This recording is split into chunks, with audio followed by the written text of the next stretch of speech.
Now 6 continents. Ian McDougall presents his weekly review of foreign broadcasts as monitored by the BBC at Caversham. The first announcement of the American airstrikes in Libya was broadcast by Tripoli Radio at just after 2 British time on Tuesday morning. Earlier, the radio had been carrying programs of patriotic songs. About 20 minutes after the original announcement, another said that 3 American aircraft had been shot down and the pilots killed by Libyan citizens. And after that, the monitors at Caversham were picking up the first ripples of what was to prove a wave of worldwide reaction. Among the first comments monitored was one by the Soviet political news analyst Vladimir Goncharov. It ran in part like this.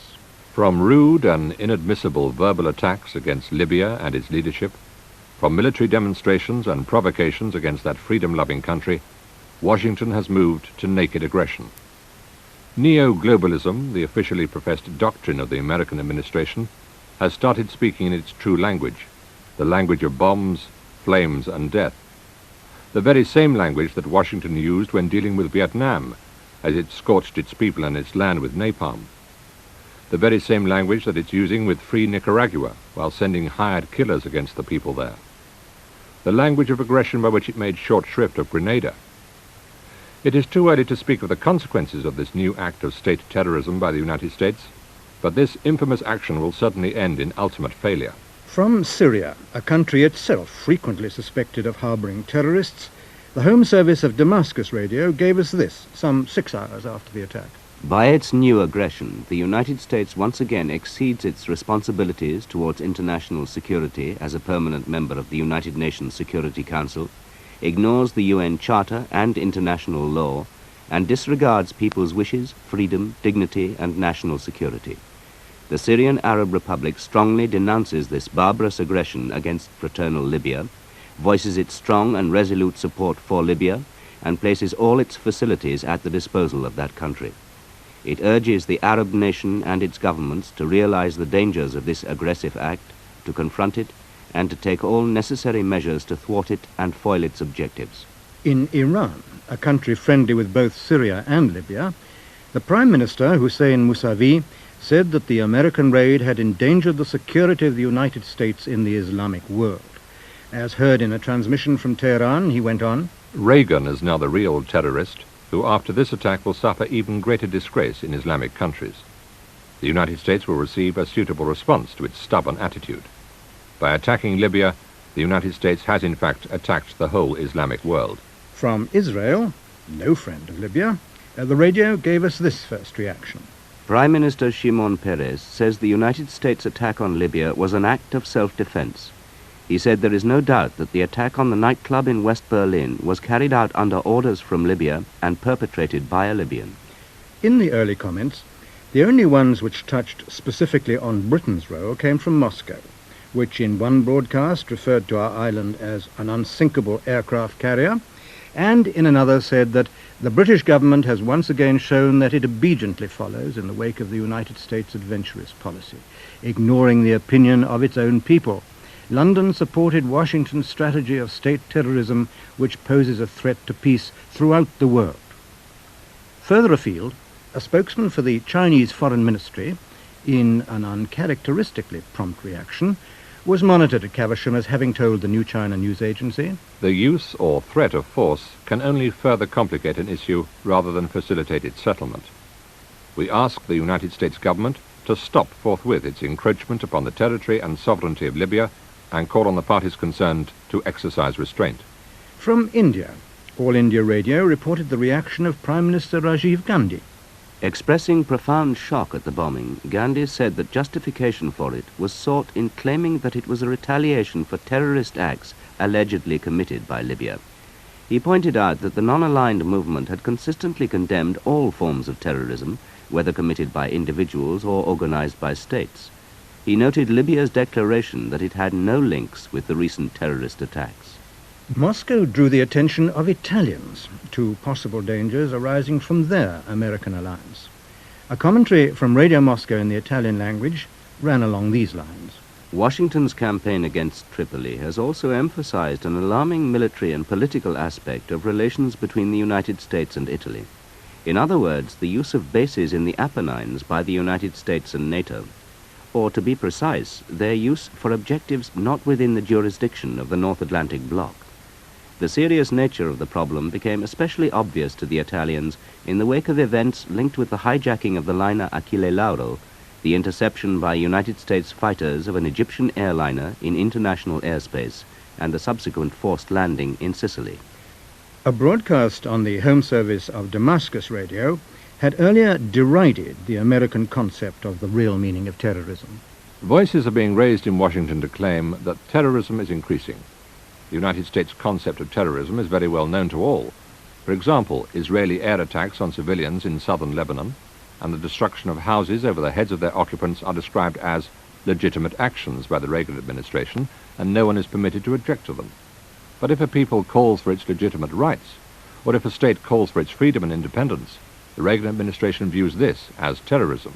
While from the Iranian capital of Tehran, the derision was directed at the Middle East tour of the United States Vice President, Mr. George Bush, and in particular at his ideas about the security of Gulf states.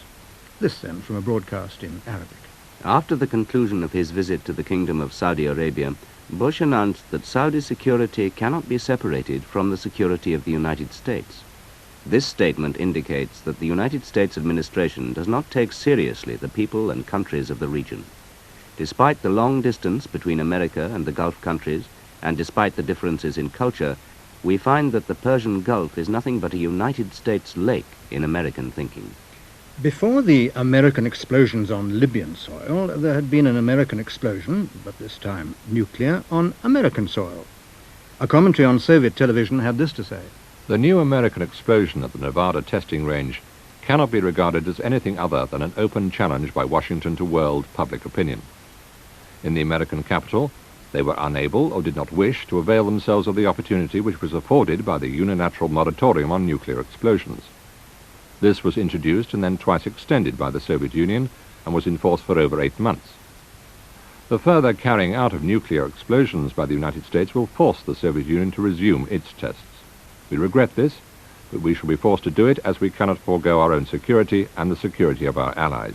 The Soviet television commentator then asked whether the Soviet moratorium, which had not been easy to implement from a Soviet point of view, had been to no purpose and had yielded no result whatsoever. He answered his own question in these terms. Not at all. What we have here is a substantial moral and political victory for the Soviet Union. For a long time, certain Washington figures have had great success in misleading a certain part of world public opinion, passing themselves off as peace lovers, and portraying the Soviet Union as the guilty party in the arms race. There were also those who believed that the United States and the Soviet Union had equal responsibility for this race. Now, millions of people throughout the world have seen the state of affairs as it is in reality. The radio in Peking, which now comments on world affairs more frequently than it used to, but still often takes its time in getting the comments on the air, looked back at the change of leadership in the Philippines. The episode in the Philippines was not an isolated one in modern history. Little more than 2 months ago, Haiti's President for Life, Jean-Claude Duvalier, was driven into exile in a manner similar to Marcos. These two events have shocked those who rule over their countries with foreign backing and through political persecution or other extreme measures, including martial law. Some of them immediately released several detained opposition leaders in a vain attempt to improve their image or to avoid a Marcos-type downfall. But people cannot help asking one another these days, who will be next? In the Philippines itself, President Corazon Aquino was interviewed for television by the Japanese, who eventually put her English-language replies onto the screen, accompanied by Japanese subtitles. In reply to a question about how she intended to deal with communist forces which had been fighting the former President Marcos, she had this comment. First of all, they have to lay down their arms and pledge allegiance to the government. They have to pledge also not to resort to force or violence. We will be having elections, and so long as they pledge allegiance to the new government, they can take part in those elections. They can either participate as voters, or eventually, if their party is legalized, they could take part in the elections as candidates. I suppose they did not believe in the electoral process as a way of overthrowing the Marcos government. Perhaps they lost ground by not participating in the last elections. Britain's attitude towards terrorist elements among Sikhs living in Britain has caused annoyance in New Delhi. A commentary on the radio there said that a real problem has now cropped up to strain a relationship which was, in any case, eroded long ago. Politely described by the Indian government as an irritant, the British attitude of indifference to the growing menace of the terrorist and extremist elements among the Sikhs living in that country has baffled Indians, inclined as they are always to think of Britain as a friend. These militants have held violent demonstrations against the Indian High Commission in London and other Indian agencies and offices there and in other major British cities. They have insulted the Indian flag and burned and trampled upon it. Some of them have even openly boasted of their plot to kill Indian leaders and have gloated over the assassination of Mrs. Indira Gandhi. But London went on pointing out that its laws did not regard some of the activities as illegal. The New Delhi commentary recalled that in Canada, where a similar situation existed, the government at first took Indian warnings of the danger lightly. Only when the Air India airliner exploded in mid-air last June did that attitude change. Britain must wake up to the times. The terrorists mean business, and India's integrity is threatened by them. India and her people, including the vast majority of Sikhs and the people of the Punjab, are determined to fight and defeat their designs. But India expects those who call themselves her friends to recognize the danger that she faces from the extremist threat.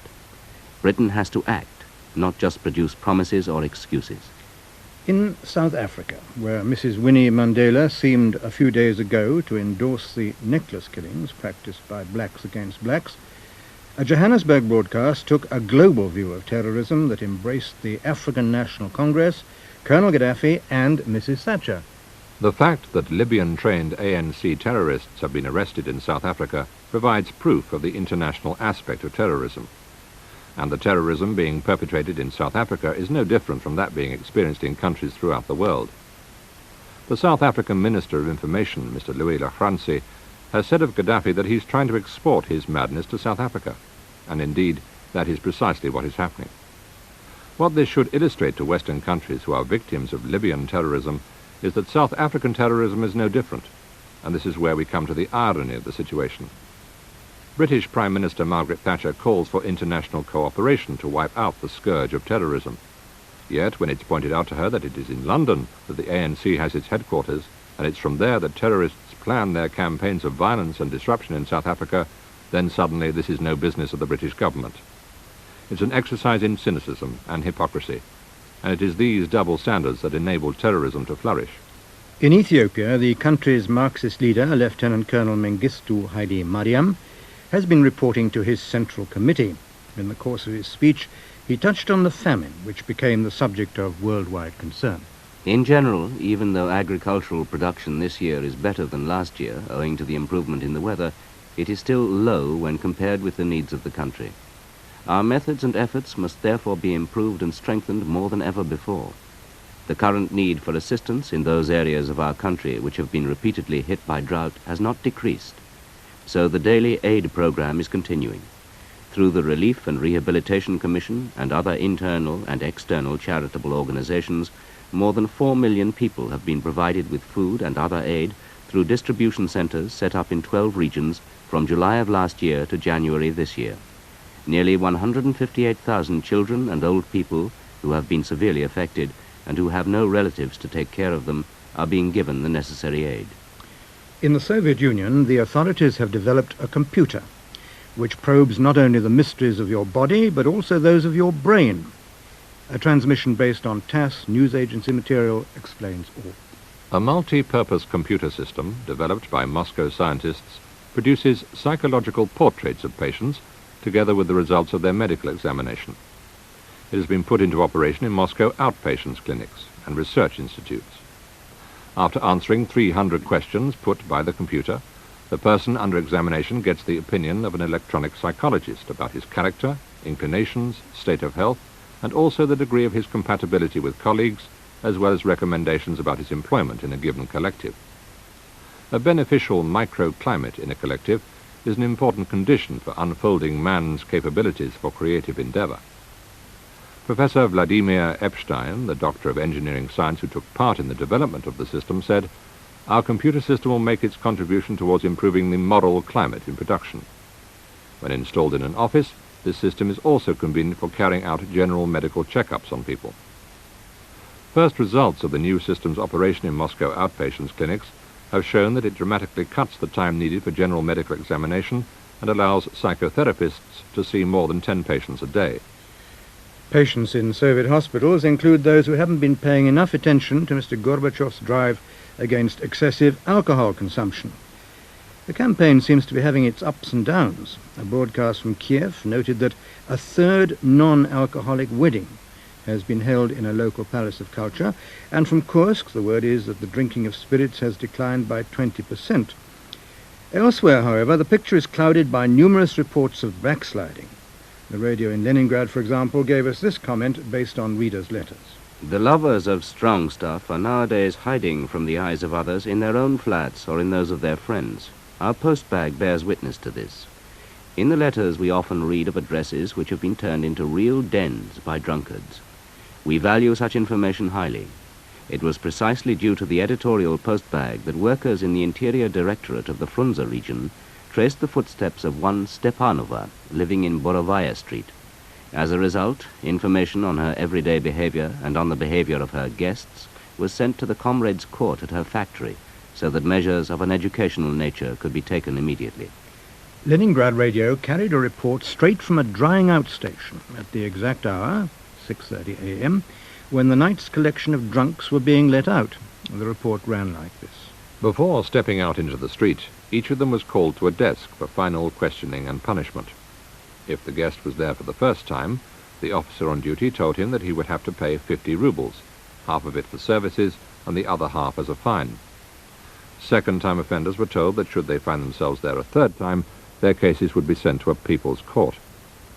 Although the anti-drunkenness campaign is in full swing, there are still quite a few people who drink themselves unconscious and have to be picked up by the militia and brought to the drying out stations.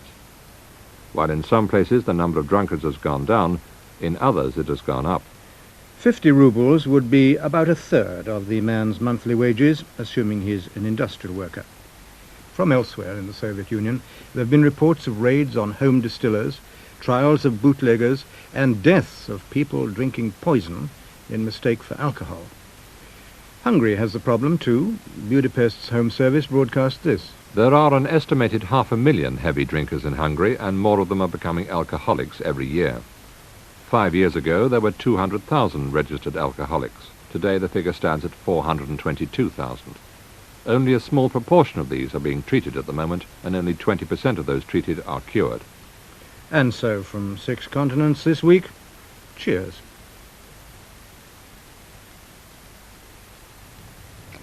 Six Continents was written and presented by Ian McDougall.